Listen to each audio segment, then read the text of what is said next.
ಆರ್ಎಸ್ಎಸ್ನ accountability ಮತ್ತು ಕಾನೂನು ಬದ್ಧತೆಯ ಬಗ್ಗೆ ಪ್ರಶ್ನೆಗಳನ್ನು ಎತ್ತುತ್ತಿರುವ ಸಚಿವ ಪ್ರಿಯಾಂಕ್ ಖರ್ಗೆ ಅವರಿಗೆ ಇದೀಗ 2023ರ ವಿಧಾನಸಭಾ ಚುನಾವಣೆಯ ವೇಳೆ ಬಿಡುಗಡೆಗೊಂಡಂತಹ ಕಾಂಗ್ರೆಸ್ ಪಕ್ಷದ ಚುನಾವಣಾ ಪ್ರಣಾಳಿಕೆ ಕುರಿತು ವಿವಾದದ ಬಗ್ಗೆ ಪ್ರತಿಪಕ್ಷಗಳು ಪ್ರಶ್ನೆಗಳನ್ನು ಎತ್ತುತ್ತಿವೆ. ಕೆಲವು ಸಾಮಾಜಿಕ ಮತ್ತು ರಾಜಕೀಯ ವಲಯಗಳ ಆರೋಪದ ಪ್ರಕಾರ 2023ರ ಕರ್ನಾಟಕ ವಿಧಾನಸಭಾ ಚುನಾವಣೆಯ ಸಂದರ್ಭದಲ್ಲಿ ಕೆಪಿಸಿಸಿ ವತಿಯಿಂದ ಸರ್ವ ಜನಾಂಗದ ಶಾಂತಿಯ ತೋಟ ಎಂಬ ಚುನಾವಣಾ ಪ್ರಣಾಳಿಕೆಯನ್ನ ಬಿಡುಗಡೆ ಮಾಡಲಾಗಿತ್ತು. ಆದರೆ ಈ ಪ್ರಣಾಳಿಕೆಯನ್ನ ಬಿಡುಗಡೆ ಮಾಡುವ ಮುನ್ನ ರಾಜ್ಯ ಚುನಾವಣಾ ಆಯೋಗದಿಂದ ಅಗತ್ಯ ಅನುಮತಿ ಪಡೆಯಲಾಗಿಲ್ಲ ಎಂಬ ಬಗ್ಗೆ ಕಾನೂನು ತಜ್ಞರು ಹೇಳುತ್ತಿದ್ದಾರೆ. ಆರೋಪಗಳ ಪ್ರಕಾರ ಕೆಪಿಸಿಸಿ ಸ್ವತಂತ್ರವಾಗಿ ಮಾನ್ಯತೆ ಪಡೆದ ರಾಜಕೀಯ ಪಕ್ಷವಲ್ಲ. ಅದು ಅಖಿಲ ಭಾರತ ಕಾಂಗ್ರೆಸ್ ಸಮಿತಿ ಎಐಸಿಸಿ ಅಧೀನದಲ್ಲಿ ಕಾರ್ಯನಿರ್ವಹಿಸುವ ರಾಜ್ಯದ ಒಂದು ಘಟಕವಾಗಿದೆ. ಹೀಗಾಗಿ ಕೆಪಿಸಿಸಿ ಹೆಸರಿನಲ್ಲಿ ಪ್ರತ್ಯೇಕವಾಗಿ ಚುನಾವಣಾ ಪ್ರಣಾಳಿಕೆ ಬಿಡುಗಡೆ ಮಾಡುವುದು ಕಾನೂನುಬದ್ಧವಾಗಿತ್ತೇ ಎಂಬ ಪ್ರಶ್ನೆಗಳನ್ನು ಈಗಾಗಲೇ ಕರ್ನಾಟಕದ ಉಚ್ಚ ನ್ಯಾಯಾಲಯದಲ್ಲಿ ಪ್ರಶ್ನೆ ಮಾಡಲಾಗಿದೆ.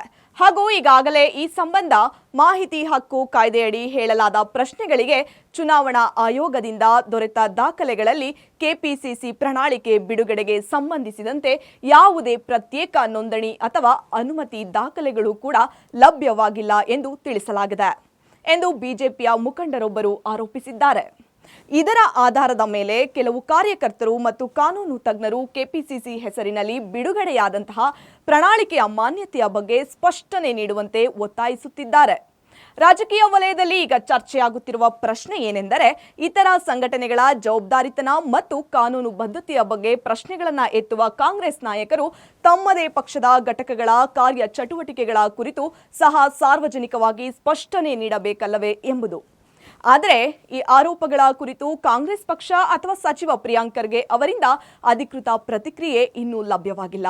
ಚುನಾವಣಾ ಆಯೋಗದ ದಾಖಲೆಗಳ ಸಂಪೂರ್ಣ ಪರಿಶೀಲನೆ ಹಾಗೂ ಕಾನೂನು ತಜ್ಞರ ಅಭಿಪ್ರಾಯದ ಬಳಿಕವೇ ಈ ವಿವಾದದ ಕುರಿತು ಅಂತಿಮ ನಿರ್ಣಯಕ್ಕೆ ಬರಲು ಸಾಧ್ಯವಾಗಲಿದೆ. ಈ ಬೆಳವಣಿಗೆ ಕರ್ನಾಟಕದಲ್ಲಿ ರಾಜಕೀಯ ವಲಯದಲ್ಲಿ ಹೊಸ ಚರ್ಚೆಗೆ ಕಾರಣವಾಗಿದ್ದು, ಚುನಾವಣಾ ಪ್ರಕ್ರಿಯೆಗಳ ಪಾರದರ್ಶಕತೆ ಮತ್ತು ರಾಜಕೀಯ ಪಕ್ಷಗಳ ಜವಾಬ್ದಾರಿತನದ ಕುರಿತು ಮತ್ತೊಮ್ಮೆ ಪ್ರಶ್ನೆಗಳನ್ನು ಎಬ್ಬಿಸಿದೆ.